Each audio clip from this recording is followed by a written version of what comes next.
आई सावन के पावन महीना पुनः हम राजू मिश्र भगवान शंकर के एगो भजन लेकर उपस्थित बनी जगह रचना फुन्ना जी के है और तबला पर हमारा साथे आदरणीय अमलेंदु कुमार मिश्र जी तबला भी संगत करते नहीं।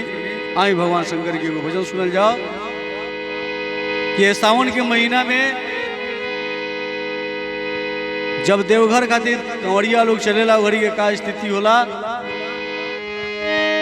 रिम झिम बाजाता, अरे रिम झिम बरसाता, बदरिया दुनिया जहान में। हर रिम झिम बरसतबा, बदरिया दुनिया जहान में। त पावन आइल बा सावन भगता रहेला गुणगान।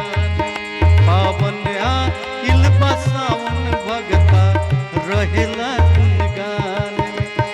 रिम झिम बरसतबा, बदरिया दुनिया जहान में।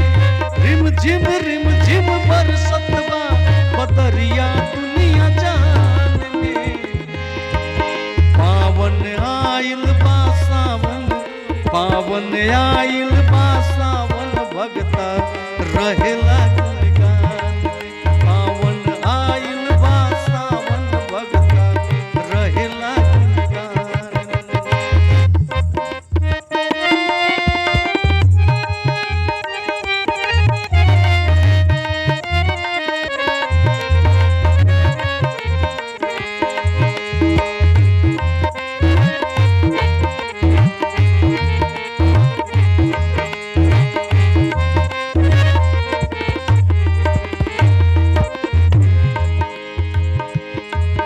हर केहू कांवर सजावता, केहू चिलम धरावता।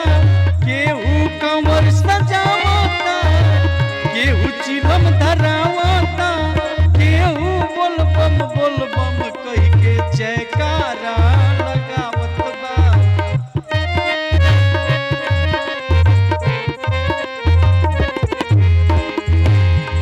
सब लोग अपना अपना काम में लागल बा। केहू चिलम धरावता, हर केहू चिलम धरावता। केहू कांवर सजावता, हर केहू बोल बम कही के जयकारा लगावता।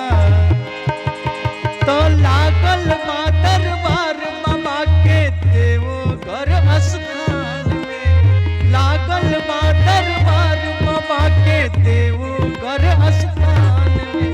पावन आइल बा सावन भगता रहेले गुणगान। पावन आइल बा सावन भगता रहेले गुणगान।